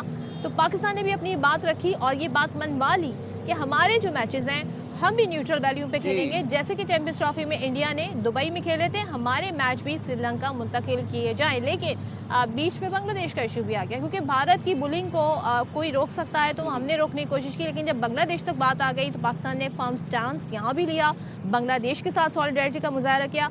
अब हमें आवाज़ें सुनाई देती हैं क्रिकेटर्स की, फॉरेन प्लेयर्स की, जो कह रहे हैं कि जी भारत काफ़ी ज़्यादती कर रहा है। आपने कहा कि भारत की बुलिंग को कौन रोक सकते हैं? भारत की बुलिंग को मौसम नकवी साहब ने रोक के दिखाया।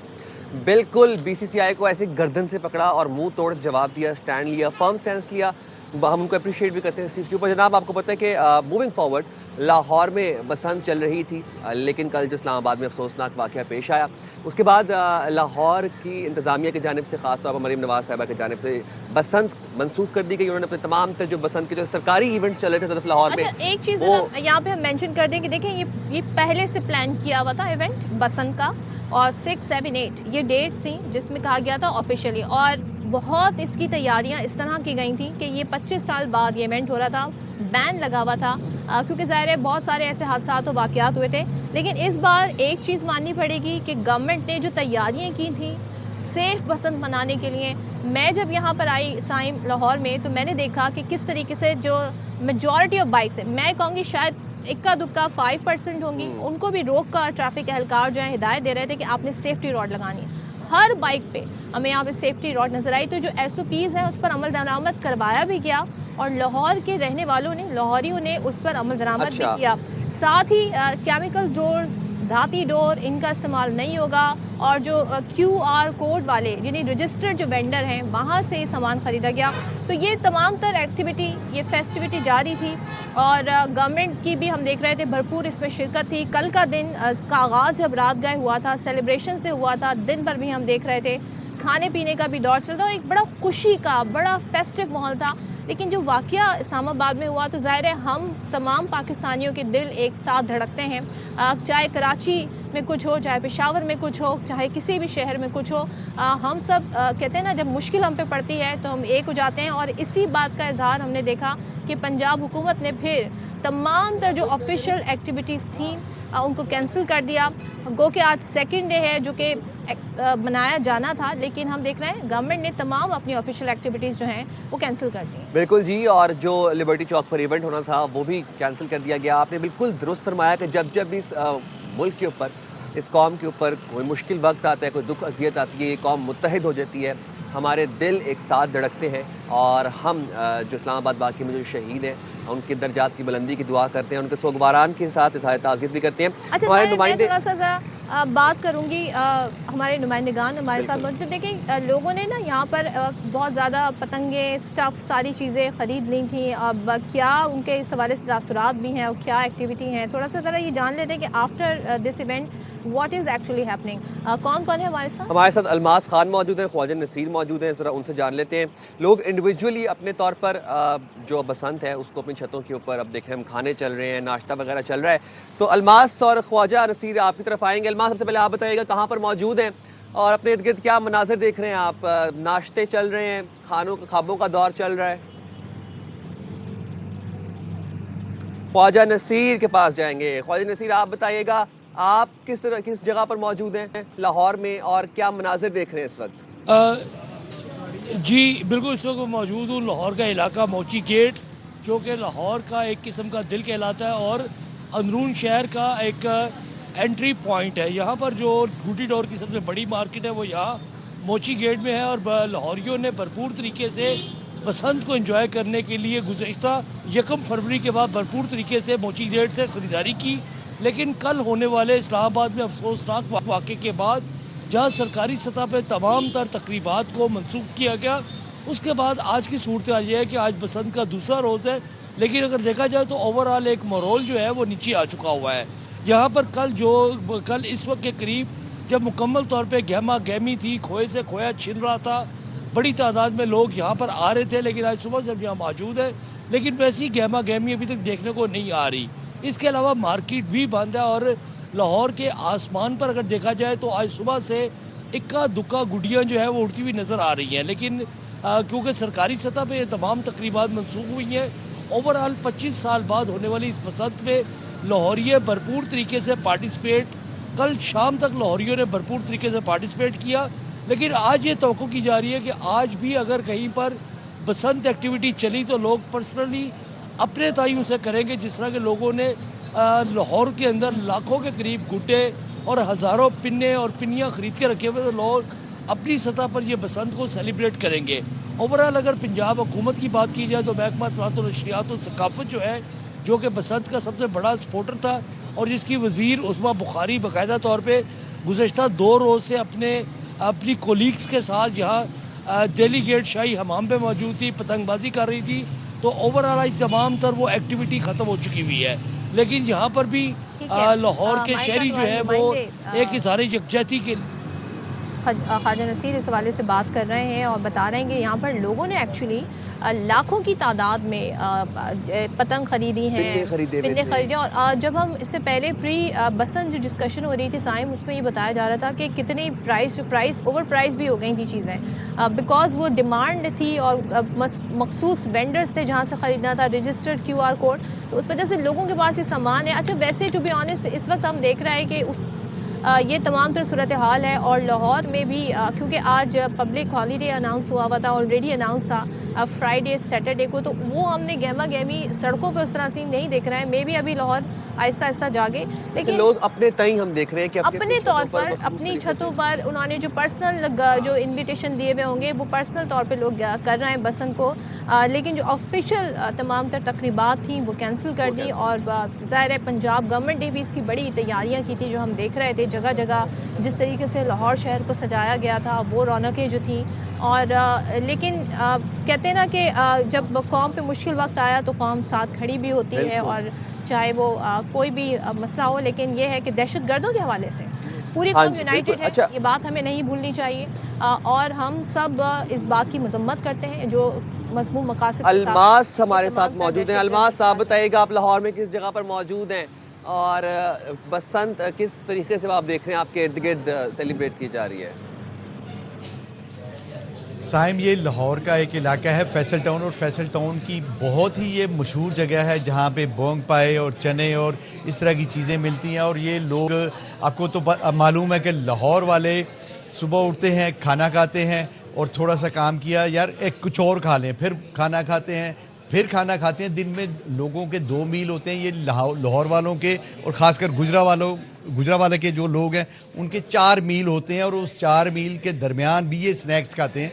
और जो पहला मील होता है, मैं अपने कैमरामैन शहबाज खान से कहूँगा कि ये दिखाए, बड़ा ही हैवी किस्म का मील पहला होता है इनका।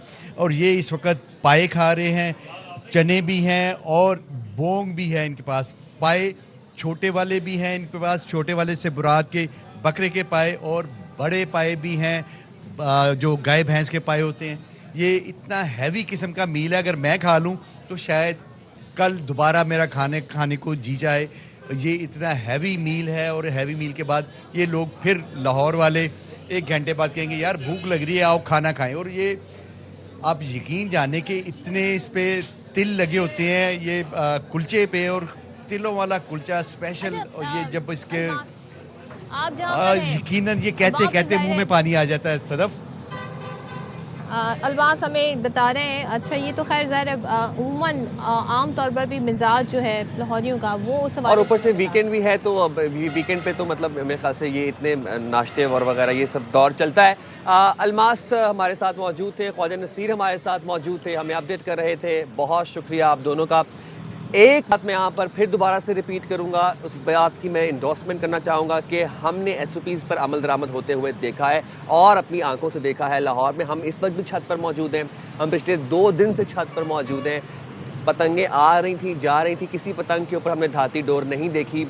बाइक्स जो हम बाहर देख रहे हैं उनके ऊपर रॉड्स मौजूद हैं, हर बाइक के ऊपर रॉड नस्ब किया गया है, पिन्ना इस्तेमाल किया जा रहा है। अगर कोई पतंग हमें कोई कद्दू कभी फ़ज़ा में नज़र आ रही है तो वो मुतल्लिका जो उसका जो साइज़ है उस हिसाब से पतंग नज़र आ रही है, उससे ऊपर की पतंग नहीं नज़र आ रही। तो SOPs के ऊपर अमल दरामद करवाया गया भी है, और जो लोग इस फेस्टिवल में शरीक हो रहे हैं उन्होंने खुशी के साथ इस फेस्टिवल को वेलकम भी किया, अपनाया भी, और साथ साथ SOPs पर अमल दरामद खुद भी किया है। तो इस चीज़ के लिए अप्रिशिएट करना चाहिए इंतज़ामिया को भी, और ख़ास तौर पर लाहौर के अवाम को भी, लाहौरियों को भी, कि उन्होंने इस फेस्टिवल को बड़ी ज़िम्मेदारी के साथ मनाया है। और अब जाहिर सी बात है कि अब आगे भी जो सिलसिला चलता रहेगा। अपना ताई लोग अपनी अपनी छतों के ऊपर खाने का एहतमाम कर रहे हैं, कुछ खा रहे हैं, नाश्ते चल रहे हैं। और ज़रा हम आज, क्योंकि ऑफिशियली तो एक्टिविटीज़ नहीं हो रही है, लेकिन आज पब्लिक क्या कर रही है, सेकेंड डे लोगों की क्या शहरी, लाहौर के शहरी करें, ज़रा इस हवाले से हम आपको एक रिपोर्ट दिखा दें। बसंत का दूसरा दिन, वही हल्ला गुल्ला, वही कहकहे, वही रंगीन पतंगे जो आसमान को कौजो कज़ाह बना रही हैं। पीला रंग सिर्फ लिबास तक महदूद नहीं, अब ये दिलों में उतर चुका है। छतों पर चटखारेदार खाबे, हर निवाला बसंत का जायका लिए हुए। बसंत सिर्फ देखी नहीं जाती, ये चखी भी जाती है। तुलबा के चेहरों पर मुस्कुराहट, पतंग की डोर हाथ में और ख्वाब आंखों में। आज क्लासरूम खामोश, लेकिन छतें जिंदगी से मामूर। रंग बिरंगे दुपट्टे, मेहंदी लगे हाथ, खवातीन बसंत की असल रौनक। हंसी, तस्वीरें और यादें, हर लम्हा महसूस किया जा रहा है। जेन-ज़ी के मोबाइल में कैद लम्हात, रील्स, सेल्फीज और लाइव स्टोरीज। छत के कोने में बैठे बुजुर्ग माजी की बसंत सुनाते हुए, वो जमाना जब डोर कटती थी तो दिल भी धड़क जाता था। तो जी, बसंत बड़े महफूज तरीके से लाहौर में मनाई जा रही है, और इस हवाले से गुफ्तगू के लिए हमारे साथ मौजूद हैं साबिक DG walled city Lahore Kamran Lashari sahab. बहुत शुक्रिया कामरान साहब, आपने बाखबर सवेरा के लिए वक्त निकाला। लाहौरिये बड़ी हिफाजत के साथ SOPs पर अमल दरामद करते हुए बसंत मना रहे हैं, और ख्वाबों का दौर चल पड़ा है। पाए चल रहे हैं, लस्सी चल रही है, नाश्ते चल रहे हैं, लेकिन SOPs पर अमल दरामद भी किया जा रहा है। ये बताइएगा, आप बसंत के हवाले से क्या जज्बात रखते हैं, स्पेशली व्हेन वी से कि 25 साल बाद बसंत को रिवाइव किया गया लाहौर में? जी, ये तो बहुत ही ज़बरदस्त बात है। बिल्कुल ऐसे लगता है जैसे ख्वाब है जो देख रहे हैं, क्योंकि हमने तो समझा था कि अब हमारी ज़िंदगी से जा चुकी है, लेकिन अब हमारे जो नई जनरेशन है वो 25-30 साल वाले जो आज नौजवान हैं वो पूछते हैं ये डोर क्या चीज़ होती है, पतंग क्या है। अब हमें समझ लगी है, और वो इतने जोश व खरोश से आए हुए हैं और हर तरफ गहमा गहमी, खाना पीना, इनविटेशन कार्ड्स और एक ओपन हाउस की तरह। और लाहौर इस वक्त ऐसे है जैसे हर कोई एक दूसरे को इनवाइट कर रहा है। और देखिए नज़्म नस्क में भी कमाल का काम हुआ है कि कोई लाखों मोटरसाइकिल बाइक्स जो हैं उन पर रॉड है, हर किसी पर वो एक सेफ्टी रॉड जो है वो नस्ब हो चुका है। हुकूमत ने ये मुफ्त लगा कर दिए हैं और लोगों ने भी इसको लबैक बोला है। सो खुदा करे कि ये एक महफूज तरीके से बसंत अपने एख्तिताम तक पहुँचे, लेकिन अभी तक जो है बड़ी खुशाइंद बात है कि लोग किस तरह अपने आप को एंजॉय कर रहे हैं। और थोड़ा सा मैं आपसे ये जानना चाहूँगी, एक जो शुरू में अंदाज़ा लगाया जा रहा था लाशारी साहब, वो ये था कि इतनी रिस्ट्रिक्शंस, इतनी SOPs, लेकिन हमने देखा कि अगर इम्प्लीमेंटेशन करवाना चाहे गवर्नमेंट तो वो इम्प्लीमेंटेशन करवा लेती है। तो हालांकि बड़ा अपहीबल टास्क होता है। इस बारे में आप क्या कहेंगे? रजिस्टर्ड वेंडर्स हैं, उनसे ही सारा सामान लेना है और फिर SOPs पर अमल दरामद करना है। हमने लोगों को वो करते हुए देखा भी। मैं तो यकीन करें पिछले 20 साल से हर सरबराह से ये गुजारिश कर रहा था कि ये हमारा फेलियर ऑफ गवर्नेंस है। अगर हम इतने बड़े पुराने रवायती एक अपनी सकाफत को जाने दें सिर्फ इसलिए कि हम बंद मैनेजमेंट पे चले जाएं कि बस हमारी मैनेजमेंट सिर्फ इतनी है कि हम बंद कर दें। हम बैठकर इतनी पुलिस है, इतनी एडमिनिस्ट्रेशन है, इतनी सिस्टम है, इसमें क्यों नहीं उन चीज़ों को हम कंट्रोल कर सकते या मिनिमाइज़ कर सकते। तो लेकिन कभी कोई मीटिंग तक नहीं होती थी। और अगर so the good governance is always to find solutions. तो ये हुकूमत ने बहुत ही एक दलेराना लेकिन उसके साथ साथ बहुत एक इंतज़ामी ज़ीरक का सबूत भी दिया है कि उन्होंने बैठकर इसके SOPs बनाए हैं, एक एक डिटेल में गए हैं। तो और जितना भी मुमकिन हो सकता है इसको महफूज भी बनाया है और साथ लोगों को फ्रीडम भी दी है। थोड़ा सा कहीं के नट पे ज़्यादा कसा गया है इन द सेंस के लोगों को उतनी पतंगें और डोरें जो हैं उस तादाद में और उस कीमत में मुहैया होने में मुश्किलात आई हैं, लेकिन स्टिल जितनी इस पे मेहनत हुई है और ओवरऑल जितनी एक मुनज़्ज़म तरीके से ये बसंत हो रही है, मैं समझता हूँ कि इतने सालों बाद एक बहुत ही अच्छा और आसान कदम है। और इस दफ़ा कामयाब होती है तो ये जो छोटी मोटी बीच में हैं चीज़ें ये अगली दफ़ा बिल्कुल नहीं होंगी और इससे ज़्यादा और कामयाब होती जाएगी बसंत। अच्छा, कामयाबी के लिए आप क्या समझते हैं कि क्या चीज़ें होनी चाहिए which can make it successful in the sense कि इट इज़ सेफ? दूसरे ये कि अब ज़ाहिर नेक्स्ट ईयर का ये कहा गया था कि जी अब यहाँ पे ये एक पायलट प्रोजेक्ट है एक तरह से, उसके बाद इसको बाकी शहरों में पंजाब के ले जाया जाएगा। तो मैं ये जानना चाह रही हूँ कि वो कौन सी ऐसी चीज़ें हैं जो इसमें मैटर करती हैं? जी, one is just to create a good balance between enjoyment and discipline। तो जो कौम मुनज़्ज़म होती है और हमारे कायदे आज़म ने तो खुद का नज़्म व नस्क पे मोटो में है, तो असल सबूत तो उसका हमें देना है। वरना ये फेलियर तो सिर्फ हुकूमत का नहीं होता, ये लोगों का भी होता है कि हमारे हमसाए मुल्कों में दुनिया में काइट फ्लाइंग जो है वो चलती रहे और हमारे मुल्क में बंद हो जाए। तो इससे क्या आप मतलब इसकी किस चीज़ की अक्कासी करता है ये। लेकिन अब ये बड़ी अच्छी बात है, इस साल ये कामयाब हो रही है। तो इंशाल्लाह मुझे पता है कि अगले दफ़ा जो है 5-6 शहरों में कम से कम ये राइज हो जाएगी और उसके बाद पूरे पंजाब और पाकिस्तान में हो जाएगी। So but we have to prove ourselves worthy of it. और उसका तरीका यही है कि हम एक मुनज़्ज़म और एक ज़िम्मेदार कौम की तरह सामने आएँ कि हमें अपने फेस्टिवल्स को मनाना, उसको बचाना और उसको रचाना आता है। तो वरना हम चीज़ों को बंद करते जाएं, नाम नहीं लेना चाहता, बहुत सारे हमारे त्यौहार बंद हो गए और लेकिन अब आहिस्ता आहिस्ता खुलना शुरू हुए हैं। ये हमारी एक ज़िंदा कौम, ज़िंदा तहज़ीब की निशानी है। वरना ख़त्म करते जाएं और फिर एक गम, गुस्से की लहर, एक इंटॉलरेंस और एक आपस में खिंचाव और हेट्रेड, वो चीज़ें जन्म लेती हैं। Recreation is a great philosophy और इसको अपनाना जिस कौम ने नहीं सीखा वो समझें वो डार्क एजेस की तरफ जाती है। बिल्कुल शाहरी साहब, और जब हम SOPs की बात कर रहे थे तो हमने देखा कि SOPs पर अमल दरामद बड़ा स्क्रूटनाइज वे में करवाया जा रहा था। मॉनिटरिंग इस तरीके से लाहौर की हो रही थी सेफ सिटी की मदद से। Safe city control room active था, CCTV कैमरों की मदद ली जा रही थी, चाहे फिर ड्रोन मॉनिटरिंग भी हो रही थी, तो एरियल कवरेज भी हो रही थी, कहाँ कहाँ पर कौन सी SOPs पर अमल दरामद हो रहा है, कहाँ पर खिलाफ वर्जी हो रही है, एक एक चीज़ चेक एंड बैलेंस के साथ चल रही थी। अवाम की जिम्मेदारियों के हवाले से हम बात कर रहे थे। अवाम ने अपनी जिम्मेदारियों का मुजाहरा किया है और जहाँ पर कुछ गफलतें हैं वो इंशाअल्लाह ताला उसको भी कवर किया जाएगा। आपको लगता है कि लाहौर आलमी सतह पर बसंत को एक सकाफती त्यौहार बना सकता है? मैं बड़े वसूख से कहूँगा कि अगर पाकिस्तान में कोई एक इवेंट, कोई एक फेस्टिवल सही मानों में पाकिस्तान को टूरिज़म के एंगल से, सॉफ्ट इमेज के लिहाज से दुनिया के मैप पर ला सकता है तो वो बसंत है। बना बनाया है, हमारे पास है, 500-700 साल से ये चलता आ रहा है और हर साल ये इतना बढ़ गया था और अब भी। लेकिन जब चीज़ कोई बढ़ती है फिर जिम्मेदारी भी उतनी ही बढ़ जाती है। अगर हमने इसको उस तरीके से संभाल लिया तो जितनी टूरिज़म, जितनी इमेज, जितनी इकॉनमी, जॉब्स, बिजनेसेस इसके साथ जुड़ जाती हैं वो इट्स अनइमेजिनेबल। आज भी लाहौर में किसी रेस्ट हाउस में, किसी क्लब में, किसी होटल में कहीं कोई एक कमरा तक जो है वो नहीं मिल पा रहा और जो मिलता है वो भी डबल ट्रिपल उसकी प्राइस हुई हुई है।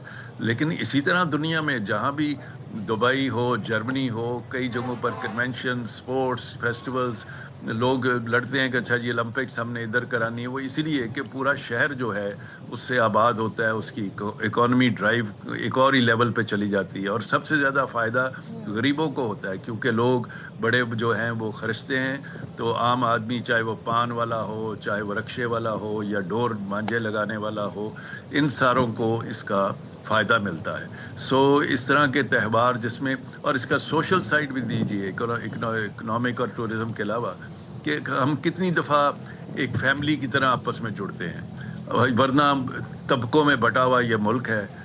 कोई एक अमीर किसी तरफ बैठे होते हैं, गरीब के कहीं और होते हैं, लेकिन इसमें सारे एक लिहाज से खुशी में एक जुलूस की तरह शामिल हो जाते हैं और इतना खुलापन मैंने नहीं देखा कि जितना छतों पे और हर जगह पे गलियों मोहल्लों में। सबने रिस्पॉन्सिबिलिटी का मुजाहरा करना है। Thank you so much Lashari साहब इस सारी सूरत बात करने के लिए, और SOPs बहुत मैटर करती हैं, उस पर अमल दरामद करवाना। अच्छा जी, ज़रा हम आपको बताते हैं ब्रेक हम जा रहे हैं एक ब्रेक पे और हाजिर होंगे ब्रेक के बाद।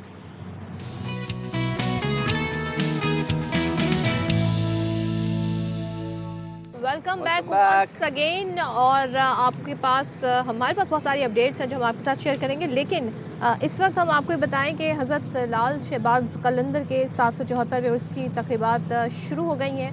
बड़ी तादाद में ज़ायरीन दरगाह पर हाज़िरी और अक़ीदत का इजहार करने के लिए पहुँचे हैं। गवर्नर सिंह कामरान टिसोरी कुछ देर में मज़ार पर चादर चढ़ाकर बाकायदा जब तकरीबात जो शुरू होंगी उसका आगाज़ करेंगे, और पहले रोज़ मलाखड़ा और उसके बाद दीगर जो सकाफती प्रोग्राम है वो होंगे। फिर हज़रत लाल शहबाज कलंदर के मज़ार पर हम देख रहे हैं काफ़ी ज़्यादा हिफाजत भी, वहाँ पर सिक्योरिटी के सख्त इंतजाम किए गए हैं। सिंध के अजीम बुजुर्ग रूहानी हस्ती हजरत कलंदर लाल शहबाज रहमतुल्लाह अलैह का 774वां उर्स मुबारक सेवन शरीफ में निहायत अकीदत व एहतराम से मनाया जा रहा है। अकीदतमंद ज़ायरीन मज़ार पर चादरें चढ़ाकर धमाले लगाकर कलंदर लाल शहबाज से भरपूर अकीदत का इजहार कर रहे हैं, जबकि मेले में आने वाले ज़ायरीन ने मसाइल व मुश्किलात बताते हुए कहा है कि सबसे बड़ी जो बात है वो पानी की किल्लत है। यहाँ पर दुनिया भर से लोग आते हैं, पूरी दुनिया से आते हैं, तो पानी के मसाइल से घिरे होते हैं लोग, पानी नहीं मिलता। यहाँ पे देखा जाए तो भाई जो गलियों में बहुत ज़्यादा गंद है, सफाई नहीं है जो होनी चाहिए, और उसके बाद जो है यहाँ पे पानी की सहूलत मौजूद नहीं है, और उसके बाद पानी भी गंदा है, पानी भी साफ नहीं है। डिप्टी कमिश्नर जाम शोरो गजनफर अली कादरी का कहना है कि ज़ायरीन की सिक्योरिटी और सहूलियात के बेहतर इंतजाम किए गए हैं। 320 जो है वो कैमरास इंस्टॉल किए हैं पूरे शहर में, जिसमें पूरे शहर में 200 और 120 कैमरा जो है वो दरगाह शरीफ में है। 15 कैंप्स दरगाह के अतराफ में हैं जो हमें जो ज़ायरीन को हर वक्त जो है वो अपना मेडिकल फैसिलिटी प्रोवाइड करेगी, और इसके अलावा हमने साफ़ पानी का बंदोबस्त किया हुआ है, उनके रहने के इंतजाम का, फायर सेफ्टी का, सिविल डिफेंस को हमने एंगेज किया हुआ है कि फायर सेफ्टी पे उनको जो है वो सेंसिटाइज करें। हजरत कलंदर लाल शहबाज रहमतुल्लाह अलैह का 774वां उर्स मुबारक की तकरीबात 3 रोज तक जारी रहेंगी। कैमरामैन नजफ अली के साथ दिलदार जामरी, ARY न्यूज़, जामशोर। यहाँ पर हमारे प्रोग्राम का वक्त अपने ख़त्म को पहुँचा है। उम्मीद करते हैं आपका हमारे साथ जो आज का जो इंटरेक्शन था बहुत खुशगवार रहा होगा। अपना बहुत ज़्यादा ख्याल रखिएगा अपना और अपने इर्द गिर्द लोगों का भी बहुत ख्याल रखिएगा। अल्लाह हाफिज़। पाकिस्तान जिंदाबाद।